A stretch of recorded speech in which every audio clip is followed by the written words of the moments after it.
लोग, स्वागत है आप सभी का मैथ्स विदिका में। उम्मीद करती हूँ कि आप सब अच्छे होंगे और अच्छी तरीके से पढ़ रहे होंगे।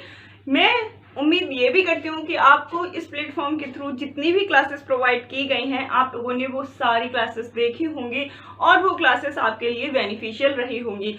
अगर कोई इस चैनल पर नया है तो उससे रिक्वेस्ट है कि आप लोग चैनल सब्सक्राइब कर लीजिएगा, सो दैट कि आपको क्लासेस टाइमली मिलती रहे, है ना, और सीक्वेंस में आपको क्लासेस प्रोवाइड हो सकें। जब आप सीक्वेंस में क्लासेस देखेंगे तब आपको ज़्यादा अच्छे से समझ में आएगा। तो आज हम एक्सरसाइज 3.1 से क्वेश्चन नंबर 2 पढ़ने वाले हैं। तो जिन लोगों ने पहले की क्लासेस नहीं देखी हैं एक्सरसाइज 3 से रिलेटेड, तो आप लोग पहले वो क्लासेस देख लीजिए, जिससे कि कॉन्सेप्ट आपको अच्छे से समझ में आए, क्वेश्चन नंबर 1 समझ में आए, तब आप आज क्वेश्चन नंबर 2 अच्छे से समझ पाएंगे। ठीक है, तो देखिए क्या है question number 2। The coach of a cricket team buy 3 bats and 6 balls for ₹3,900। क्या किया इन्होंने 3 बैट्स और 6 बॉल्स खरीदी, कितने में? 3,900 रुपीज में। आगे कहा later she buys another bat and 3 more balls of the same kind of for ₹1,300। फिर उन्होंने क्या किया, एक बैट खरीदा और 3 बॉल्स खरीदी, कितने रुपए में? 1,300 रुपीज में। ठीक है, ये हुआ। अब करना क्या है, represent this situation algebraically and geometrically. Geometrically बोले या ग्राफिकली बोले, दोनों बातें एक ही हैं। ये जो इन्होंने कंडीशंस दी हैं, इनको आपको अलजेब्रिकली एंड ग्राफिकली रिप्रेजेंट करना है।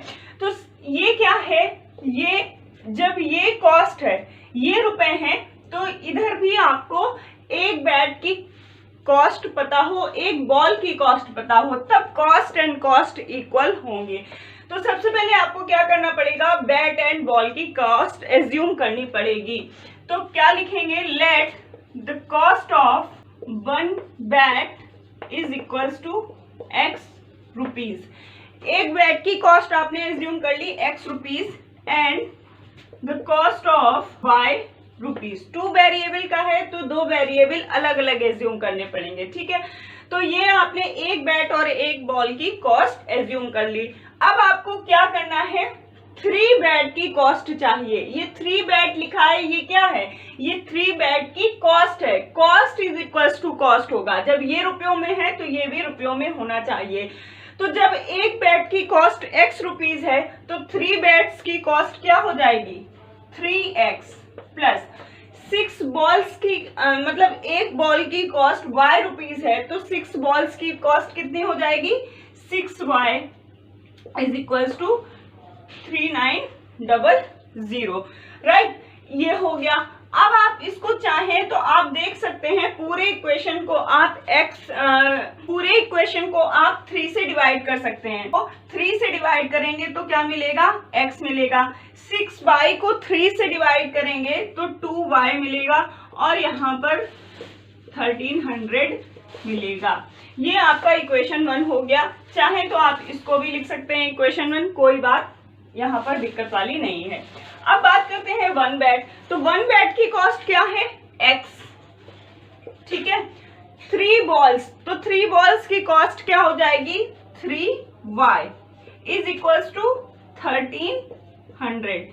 ये हो गया आपका इक्वेशन नंबर 2।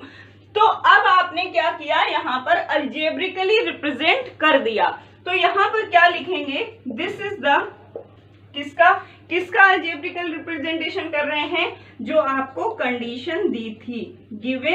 अब आपने अलजेब्रिकल रिप्रेजेंटेशन तो दे दिया, अब आपको क्या करना है, जियोमेट्रिकल या ग्राफिकल रिप्रेजेंटेशन भी करना है। तो वो भी करेंगे, पर स्पेस नहीं है, तो उसके लिए आपको तो भाई स्क्रीनशॉट करना पड़ेगा या नोट डाउन करना पड़ेगा। तो जल्दी से आप लोग इसको नोट डाउन कर लीजिए या स्क्रीनशॉट ले लीजिए, सो दैट मैं इसको रब कर सकूं। तो उम्मीद करती हूँ वो आपने लिख लिया होगा। अब देखिए, अब हमें इसका ग्राफिकल रिप्रेजेंटेशन करना है, तो उसके लिए हमें क्या चाहिए, कोऑर्डिनेट चाहिए। कोऑर्डिनेट का मतलब ये है कि हमें सॉल्यूशंस चाहिए। तो सॉल्यूशंस कैसे आएंगे, जब आप x और y की कुछ वैल्यूज लेंगे। तो बात करते हैं फॉर, यहाँ पर लिख देते हैं ऑन सॉल्विंग लाइन 1। तो फर्स्ट लाइन के लिए बात करते हैं, जो कि है x plus 2y is equals to 1300, right. अब आप x की कोई वैल्यू एज्यूम कर लीजिए। तो पहली वैल्यू आप मानेंगे when x is equals to 0। अब आपने यहाँ पर x की वैल्यू क्या एज्यूम की, 0। तो क्या हो जाएगा, जब आपने 0 एज्यूम किया तो 0 plus 2y is equals to 1300। इसका मतलब क्या हुआ, ये तो simply 2y is equals to 1300 है। तो y की वैल्यू कहाँ से आएगी, जब 1300 को आप 2 से डिवाइड कर देंगे तो क्या मिलेगी, 650 मिलेगी। तो y यहाँ पर हमें क्या मिला, 650। ठीक, ये लाइन 1 के लिए पहली वैल्यू हुई। अब बात करते हैं सेकेंड की। तो अब आप अगेन कुछ एज्यूम कर लीजिए। चलो इस बार मैं एज्यूम कर लेती हूँ y इज इक्वल्स टू 0। जब आपने y is equals to 0 assume किया तो आपको क्या मिलेगा, x plus 0 into y 2 into 0 is equals to 1300। तो 2 इंटू 0 तो 0 ही हो जाएगा, तो मिलेगा आपको x इज इक्वल्स टू 1300। ठीक है, तो यहाँ पर x आया 1300। ठीक है, तो अब आप क्या करेंगे, आप लिखेंगे कि 0,650 एंड 0 सॉरी x क्या है, x 1300 है, 1300,0 विल। ठीक है, इतना बात समझ में आ गया। तो हमने लाइन 1 के लिए ये 2 कोऑर्डिनेट हम लोगों ने एज्यूम कर लिए। ठीक है, होपफुली इतनी चीज समझ आ गई होगी। अब मुझे बनाना है इसका कोऑर्डिनेट बॉक्स। तो ये ऊपर वाला मैं रब कर देती हूँ। आप लोग ध्यान रखिएगा कि कोऑर्डिनेट बॉक्स इसके बाद जब आप ये लाइन लिख लेंगे उसके बाद में कोऑर्डिनेट बॉक्स लिखना है। तो कैसे बनाएंगे कोऑर्डिनेट बॉक्स, x y। जब x 0 था तो y 650 था।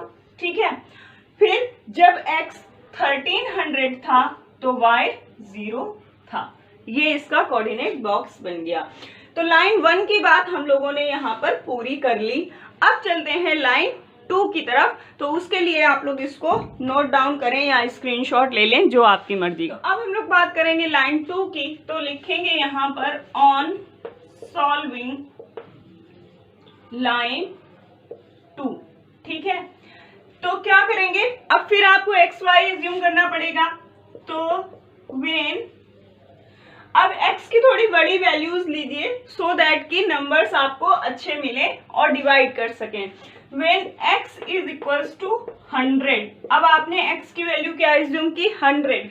तो जब ये 100 रख देंगे तो ये 3y इज इक्वल्स टू 1300 हो जाएगा। ठीक है, तब क्या होगा, 3y is equals to 1300 minus 100।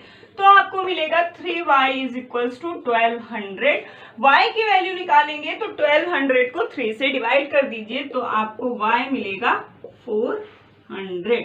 तो यहाँ पर आपको क्या मिला, x मिला 100 और y मिला 400। ठीक है, अब दूसरी वैल्यू एज्यूम करते हैं।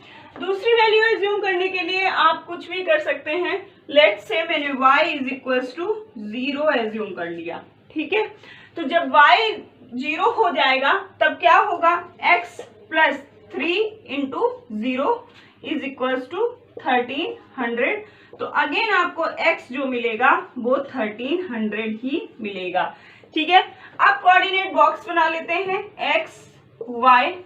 जब x 100 था तब y क्या था, 400 था। फिर x 1300 हुआ तो y क्या था, y 0 था। ठीक है, इतनी बात समझ में आ गई।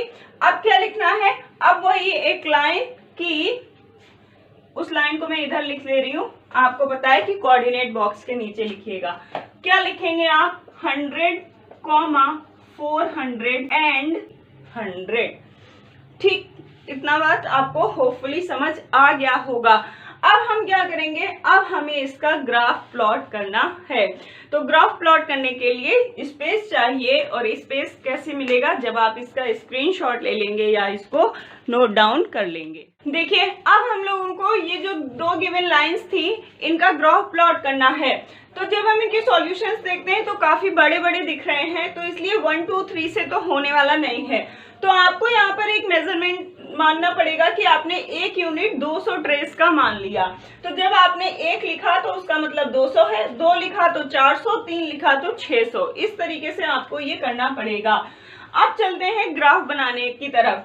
तो देखो पहले क्या है 0, फिर 650, मतलब x एक्सिस पर आप चलेंगे 0 और y एक्सिस पर चलेंगे 650। तो देखो यहाँ पर ये गैप मैंने इसीलिए छोड़ा कि मैं आपको दिखा सकूं। 600 और 800 के बीच में कितना अंतर है, 700 बीच में आया होगा, यहाँ कहीं पर होगा 700, लेकिन आपको क्या रहना है 700 से भी नीचे रहना है। तो ऐसा एज्यूम कर लेते हैं कि 650 कहीं यहाँ पर होगा। ठीक, लिखना नहीं है, बस करके दिखाया कि 650 यहाँ पर हो गया। तो ये क्या हो गया, ये हो गया 0,650, 0,650। अब चलते हैं 1300,0 पर। तो 1300, 1200 एंड 1400 के बीच में होगा। तो यहाँ पर ये हो गया 1300,0। ठीक, अब क्या करना है, इन दो लाइंस को आपको ज्वाइन कर देना है। ठीक, ये लाइन 1 की बात हो गई। अब चलते हैं लाइन 2 पर। तो देखिए 100 कहाँ होगा, 100, 0 एंड 200 के बीच में कहीं पर 100 होगा। इसको थोड़ा सा इधर कर देती हूँ। तो 100 कहाँ होगा, 0 एंड 200 के बीच में कहीं पर 100 होगा, ये है 100। फिर जाना है आपको 400 पर। तो 100 आप ये गए, ये 400 आप यहां पर आएंगे, ये मान लीजिए ये 400 है।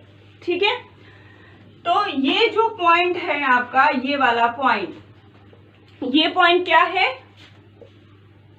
100 एंड 400। अब चलते हैं 1300 एंड 0। तो 1300 0 तो यही है। फिर क्या करेंगे, अब इन दोनों लाइंस को ज्वाइन कर दीजिए। इस तरीके से आप इन्हें ज्वाइन कर देंगे। राइट, ये वाली लाइन जो है वो क्या है, 3x + 6y = 3900, ये लाइन 1 है। ये वाली लाइन क्या है, x + 3y = 1300, ये लाइन 2 है। ठीक है, तो इस तरीके से आपको क्वेश्चन नंबर 2 का ग्राफिकल रिप्रेजेंटेशन भी मैंने करके दिखा दिया है। उम्मीद करती हूँ कि आपको समझ आया होगा और अच्छे से मैं एक्सप्लेन कर पाई होंगी। तो अगर आपको चीज़ें अच्छी लग रही हैं, आपको दिख रहा है कि मैं आपके लिए एफर्ट्स कर रही हूँ, तो वीडियो को शेयर कीजिएगा, लाइक कीजिएगा। अगर आपको लग रहा है कि मैं जेन्युइनली मेहनत कर रही हूँ तो ठीक है, जिससे कि मुझे भी थोड़ा सा मोटिवेशन मिलेगा और मैं आपके लिए और ज़्यादा मेहनत करूँगी। तो इसी उम्मीद के साथ कि आप मेरे साथ बने रहेंगे, इस क्लास को यहीं पर एंड करते हैं। नेक्स्ट क्लास में नेक्स्ट क्वेश्चन के साथ मिलेंगे। Bye bye and have a nice day.